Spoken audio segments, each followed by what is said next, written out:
Welcome, everybody. Here's another episode where we dive into virtual assistants, a whole world of being able to leverage as much as you can.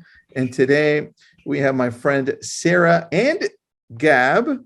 Sera, you run all of the marketing for Virtudesk. And that's right. Yeah. And the very first time I met you, I was really surprised that you're very young but extremely knowledgeable and you get shit done. So thank you for being awesome. I Thank appreciate you that. so much, Tristan. And Gab, you've been around for a little bit and you help out Sera. You kind of help bring in the loose ends and bring that all together. So the floor is yours, Sera and Gab, because you run a lot of VAs and some in-house staff as well. So tell us how you do that, because the mix of that is what I want to hear about. Yeah. So thank you for your introduction, Tristan. And that is right. We have a lot of people in our marketing department, and we also have a few in-house assistants, and we're doing so many tasks, so many different tasks, from PR tasks to email marketing. And every day it's a lot of content for approval. It's a lot of emails going out, a lot of social media posts, and we can dive into that in a second. I would just say that when we officially started the marketing department, we had some issues with, understanding this process and basically building this very special process just for us, because every department is different, right? And I guess right now we have this almost perfect combination of what we need to see every day, what kind of content is getting approved. Gab mentioned to me a few days ago that when we started to work together, you said that only on the third month you actually realized what kind of content we really want to post and what kind of like graphics we want to see on our social media accounts. Yeah, there was kind of like a learning curve. Yeah, so there was kind of a learning curve initially. When I started with Sera, I thought it was going to be like a client VA relationship, but then it went through exploring marketing, the marketing department, and how I would fit myself into that department, since Sera's handling marketing for Virtudesk. And also I started doing, after those 3 months, I started doing my research into marketing backgrounds. So what sample tasks that I should be doing, should be watching out for, and what these posts that I'm making, what is it for and who is it for, and what we are trying to accomplish with those social media posts, and also some of the videos that we're creating. So it took like 2 to 3 months to figure everything out, that it's not just what Sera tells me to do, it's also adding more information to the task that I'm creating to refocus that attention to a marketing focused content. Yeah. Gab, I have a question for you and Sera, because it's important. We both manage large VA teams. Yeah. And Sera, when did you start noticing that Gab started feeling comfortable to start doing his own work and not having to always look for approval for you? Because I found that to be a challenge when I hired VAs at first. That's a great question. Yeah, so I guess at the beginning we were trying to realize like how exactly it's going to work between us, and we also had a lot of team members at that time. And then I guess Gab was one of that person. I can say that my whole team can do that for sure. So if we have a task that we need to complete today, or if we have a project that we want to discuss or do a research, he will stay with me, even though it's an after work hours or something like that, and we will complete this. That's how it started. And then I guess we were trying to build a better system for all of us, because we were adding more and more people. And then we came up with this structure that we have right now, where we have a marketing manager, and then we have the next level would be like team leads who are managing a team of VAs as well. So now I don't have to see and approve the content that is coming from virtual assistants. I am only engaged with my managers, and that's helping me a lot because I also have different tasks during the day. And basically what we have right now, we are having a few meetings during the week with managers. It's just one meeting on Tuesday where we're discussing what's going on with your team members, what's going on like with their content, are there any problems, what can be improved, and things like that. So it's right now it's much easier to manage a huge team of assistants. And I guess if we are thinking about hiring more people, that means they should have a manager as well who is directly sending information to me. So it's just much easier to do everything. Yeah, I love that. Good response. Thank you, Sera. Yeah. All right. Continue with your awesome presentation. Sorry. Yeah, let's do it. So I just wanted to mention that this presentation is a little bit complicated. So if you guys have any questions, just let us know. Okay. Perfect. Let's do it, Gab. Yes. So we'll be going through seven steps here on how to manage your virtual assistant. And let's start with the task number 1. So it would be list and group all your tasks. So this is a quick example on how you do it. First, you identify what tasks you are doing as a business owner, and then try to put all of those into separate rows or separate files just to bring it all out in the open. And so you can organize them according to their categories when you proceed to the next steps moving forward after this slide. So some of those tasks would be reports. So is there a way that you're doing social media analytics or maybe A/B testing results? So are you always responding to emails, creating those email banners, or are you creating email campaigns?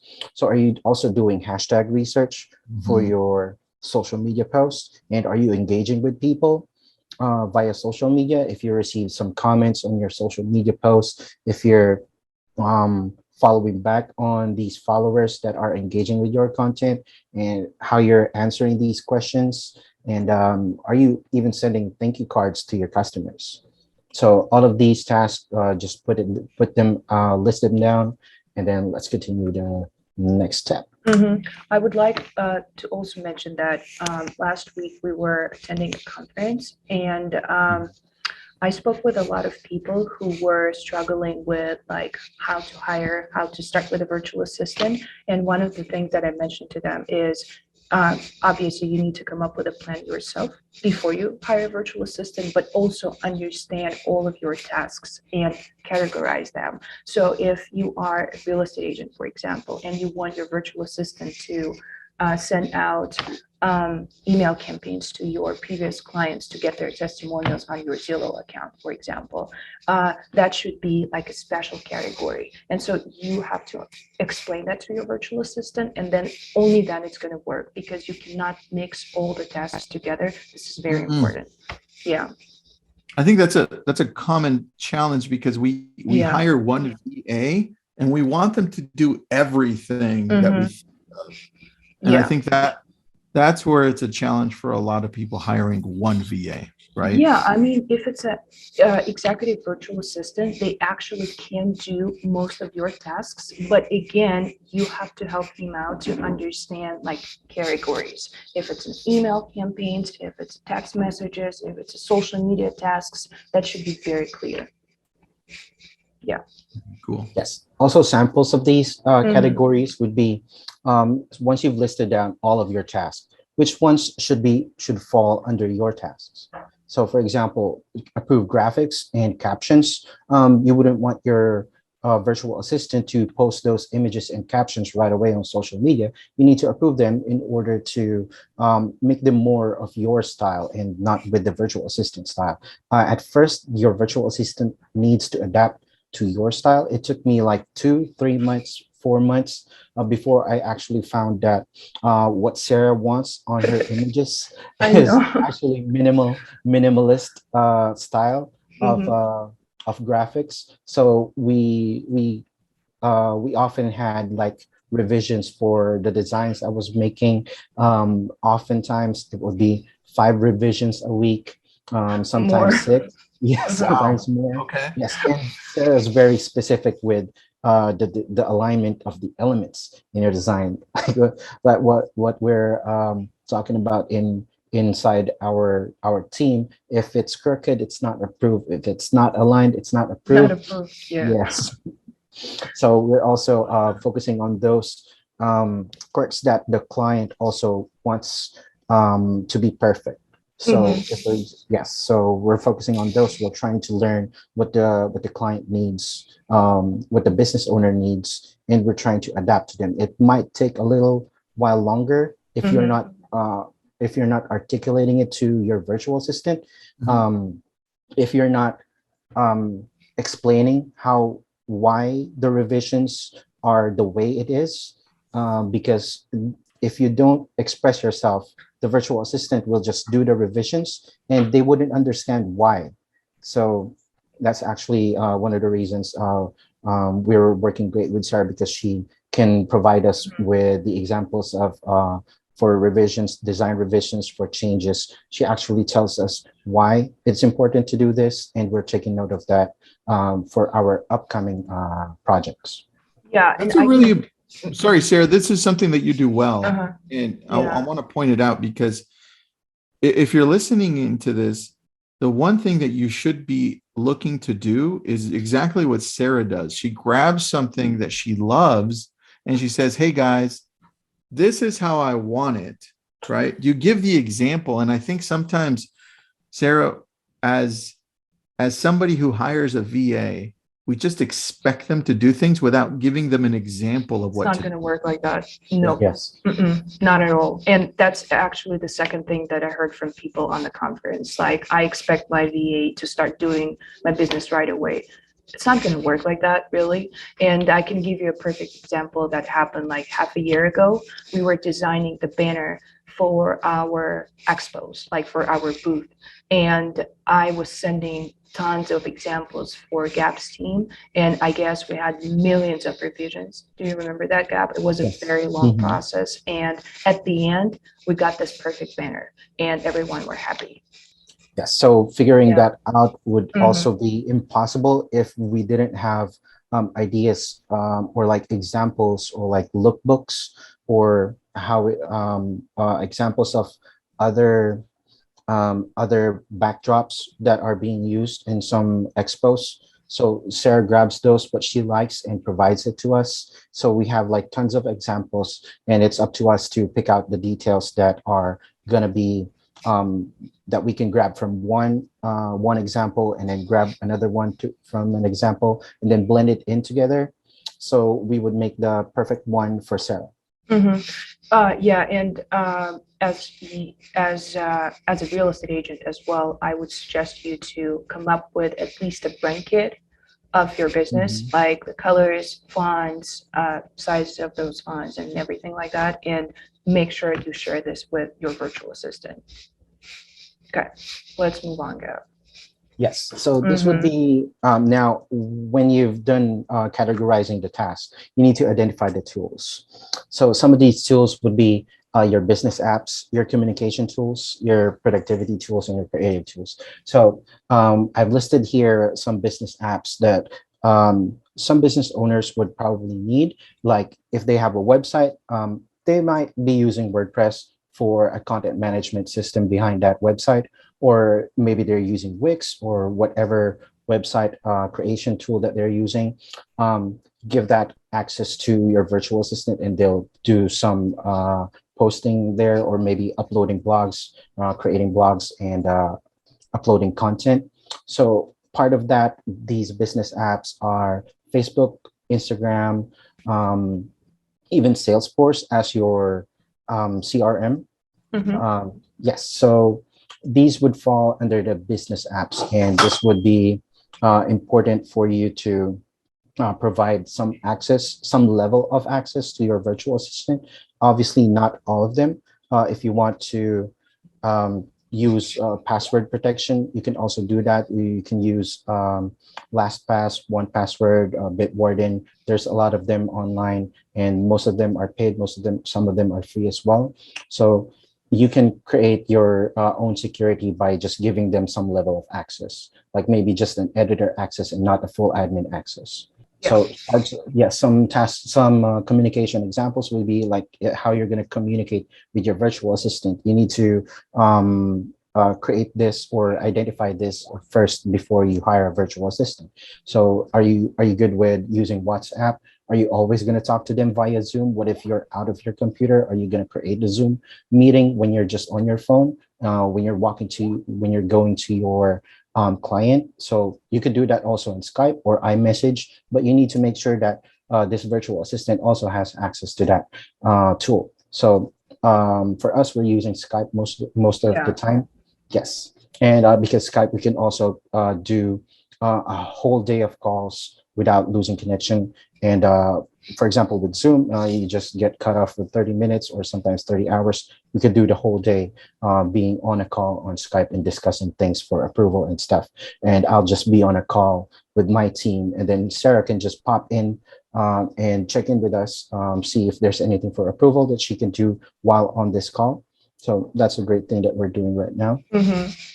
Also for productivity. So that will be for Gmail, Google Suite as well, if you're using your Google Calendar to share it with your assistant, and then using Trello for your project management tools, also using MailChimp for your email campaigns, or using Basecamp instead of Trello. You could also use ClickUp for this. So whatever you want to use for your productivity, just make sure that it is shareable to your virtual assistant and not just locked into yourself. And if it's sometimes there are those kind of applications where you sign up and then you can only use it for yourself and you cannot share it.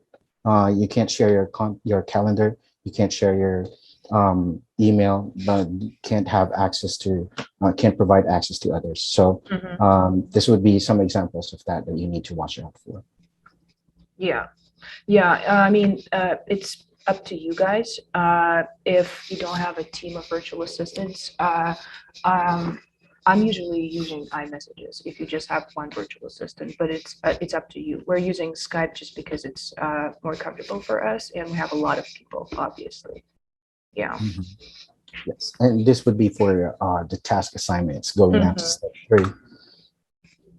So this is an example of how when you're starting out, you have your virtual assistant and just yourself, or you might have a local team member, maybe a local assistant that you're working with, or you're working with a brokerage and you want to bring in your team as well. And then you have just one virtual assistant for all of them. Maybe not to overload the virtual assistant, but maybe just allow some tasks from your local team to be provided to your virtual assistant.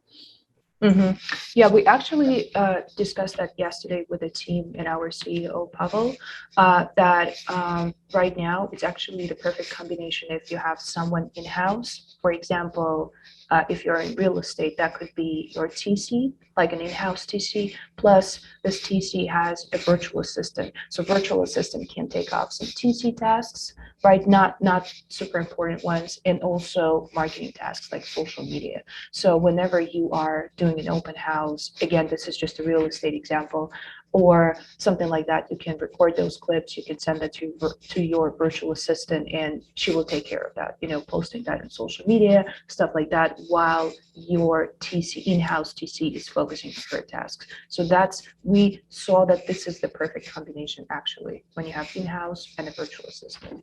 So what about if you're growing your team now, if you're trying to expand the team? So this would be a perfect org chart example for that. Ooh, I love that. Yeah. So again, it's your local team member, right? And then you have an admin, the guy who is managing your virtual assistant. And in this example, you can see that other VAs under the EVA, the executive virtual assistant, will be doing social media for you, like posting, scheduling, engaging with your clients, possible clients, answering DMs, answering comments and stuff like that. You can have a virtual assistant for prospecting, which is ISA, calling your leads, getting testimonials from them, texting them. It's up to you. Next one could be a copywriter. That's, again, a huge help for a social media VA with captions, right? That's what we're doing. And the multimedia guy who can take care of your video content, for example. Tristan, how many virtual assistants do you have right now, by the way? I have 25. That's awesome. We're almost there. Well, you know, you guys Yeah. provide great ones, so it's hard not to hire them when you guys. Yeah. Oh, there you go.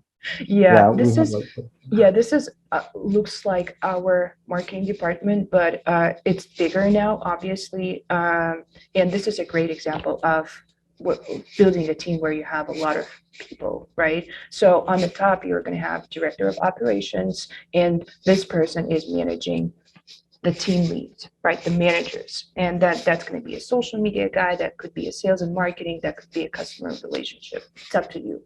And then below, you will see like more assistants who are doing specific tasks.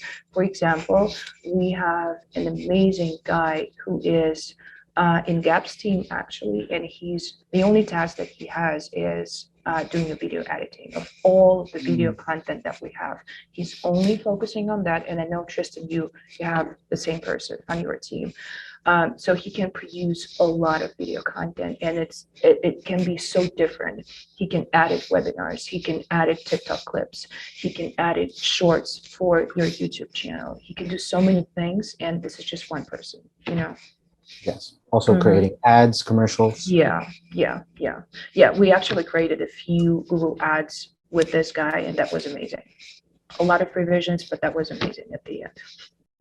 Yes. And also some of the team managers, like for example, a social media manager can talk to a sales and marketing manager, or talk to customer relations if they have some information from their customers that they can share. For example, if they have like a pain point discussed by the customer to a customer support representative, customer relations manager can provide that to sales and marketing or social media manager, and they can then address that to a product, or maybe create a social media post regarding this pain point and how it can be addressed.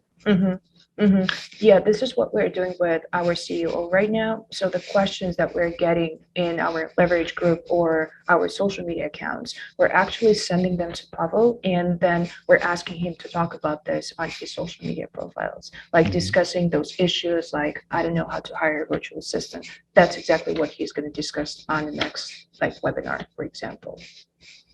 Yeah. Yes. And now we're moving on to individual checklists. So once you've identified your tasks that you want to provide to your virtual assistant, and you've identified how many virtual assistants you want to gather or to hire for the amount of tasks that you want to delegate, we can proceed with this one. So this is a sample of a weekly checklist. This is done once a week. So for example, create a content calendar. We can do this every Thursday to assign like what posts are we uploading next week?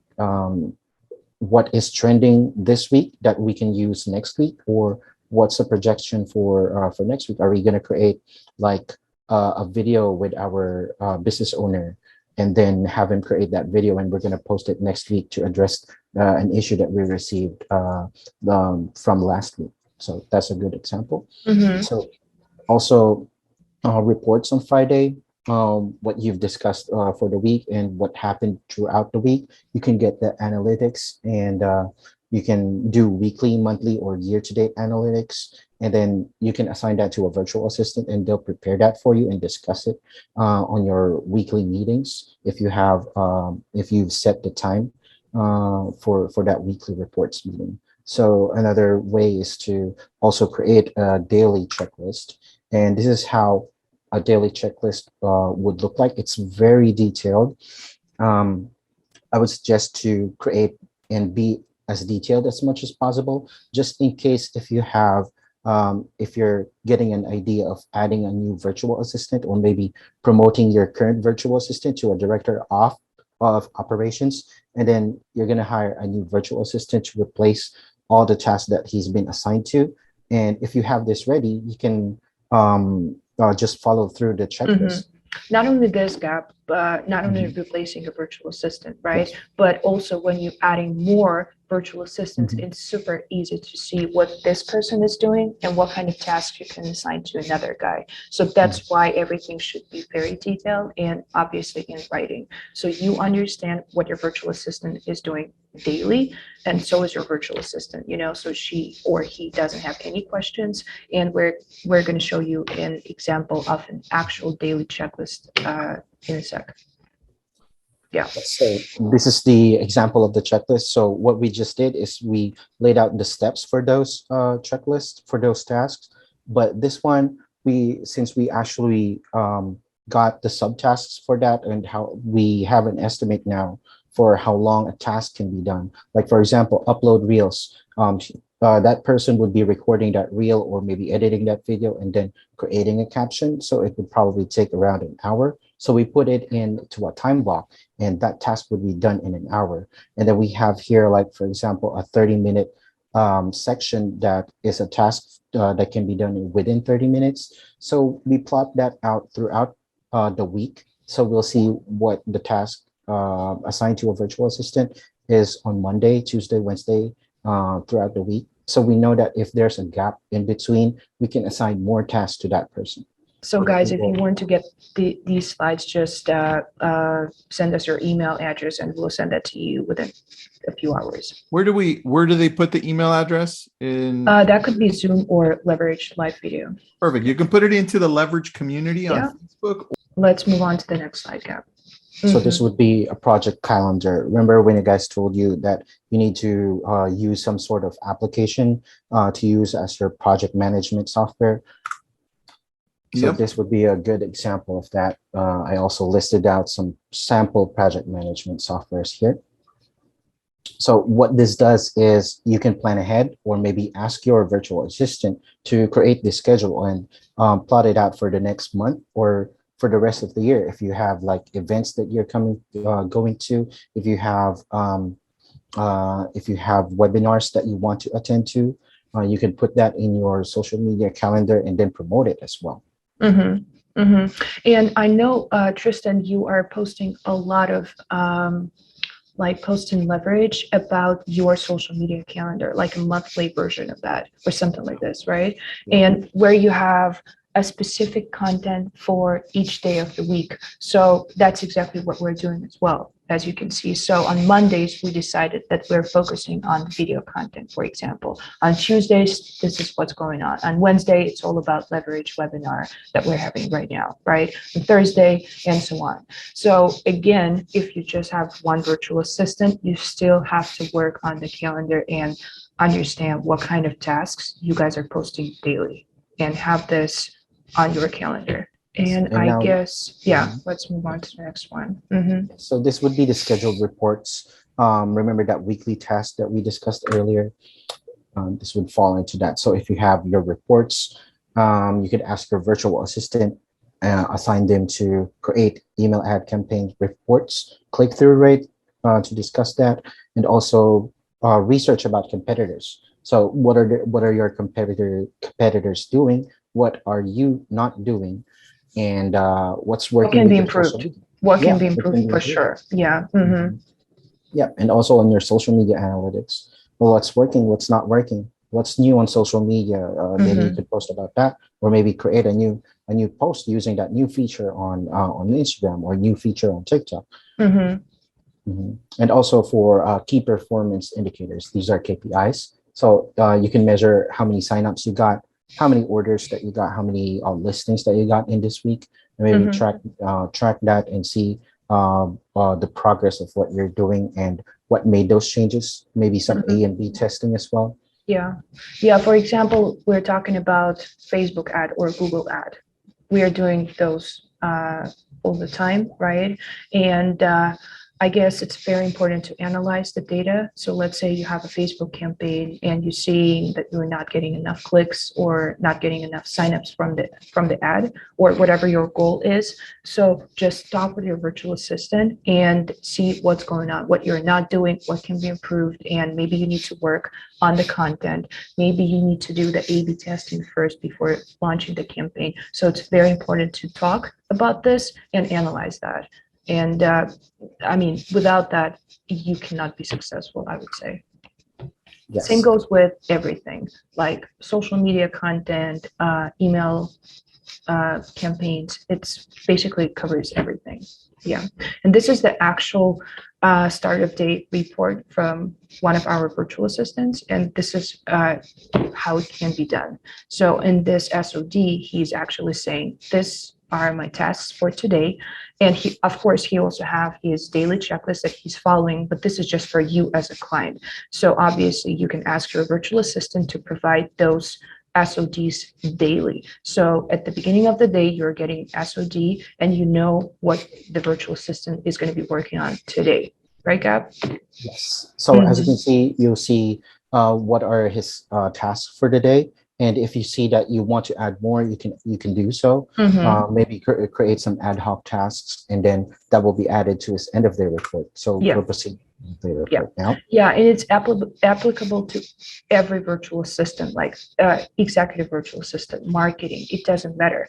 You have to see what's going on, and that's why we need to ask them to send those reports to you. And it's also helpful for a virtual assistant too. So this is the end of day report. At the end, you are seeing, okay, this is what my VA completed today, right? And as you can see at the end, you have the pending tasks. Those tasks are going to go for tomorrow, obviously. So again, you're analyzing what was done and how things can be improved and what can you assign to your virtual assistant as well for tomorrow. Yeah. And then it's not just those reports that you can discuss, like maybe on Fridays or Mondays, whenever you want to schedule these weekly reports. You can also discuss action plans and new trends that is in your field of business. So for example, if you're in IT and you just hired a virtual assistant, what's new? Discuss that over the meeting. And also you can entertain suggestions from the team. So if they found something while doing research and then they brought it up with you, maybe some process improvement, for example, or maybe that they have this really long task and they found a way of how to shorten that task, but still get the same result. You can discuss that as well. Yeah, I answered the questions already. The main question that I wanted to ask you, even though I answered it, what characteristics are you looking for when promoting a VA to managerial role? Yeah, so if this person can actually solve problems, and it's not just saying, I'm seeing if the person can do that in real life, right? That's number one for me. Number two is thinking outside of the box, that's for sure. Because let's say you're doing the research on your competitors, you're seeing your own data as well, right? You need to compare those numbers and see what's going to work. So creativity, thinking outside of the box, and making sure that you can actually handle a few people, manage a few people, and make sure you have this connection between you and spend some time with them.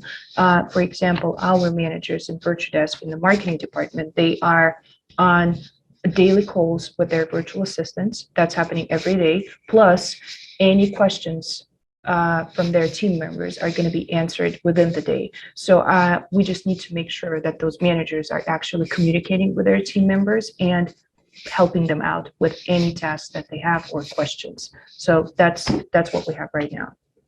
I love that. Yeah. And let me see if we have another one for us here. When hiring a VA, what DISC personality type would be suitable for a virtual assistant? Is that one personality type? I would imagine there's different ones depending on the job. Yeah, that's for sure. So I can give you an example of our video guy. He is doing an awesome job every day with his clips, but I know that he's only focusing on that, and that's like his main priority during the day. So obviously, we are looking for people who will complete the tasks and they're gonna fill up the role, you know? So let's say we're hiring a social media manager. We need the guy who did that before, who had the previous experience, and obviously we're looking at the disk profile, at the some work samples. For example, we're actually doing this right now with Gab, right? We are looking for a new VA who will be joining his team. Gab, how many emails are you getting from people daily? A lot. Yes, so sometimes 5, sometimes 11. Yeah. It would range. I've actually received like 130 applications already that Yeah. we're still sorting through. Mm-hmm. Yeah, so we are looking at the work samples, we're looking at their previous experience, and during the interview, it's obviously the questions are going to be, can you manage the team if it's a managerial position? How can you solve some problems that might occur during this process? And basically, you know, understanding if this guy is going to be a good fit for our team. Mhm. Yeah, Basically, I'm not just looking for a yes man, someone who yeah, says yes all the time. mhm, But we're looking for someone who has initiative. yeah, Um, yes, and also to provide their own insight into things, but opinion, still, for sure. yeah, insight Hmm. into yes, and also, but then maybe back off a little bit when it's time for the client to decide. Hmm. Yeah, that's But, for sure. All right, mhm. guys, we have a lot of emails in there, so our team can Mhm. grab that.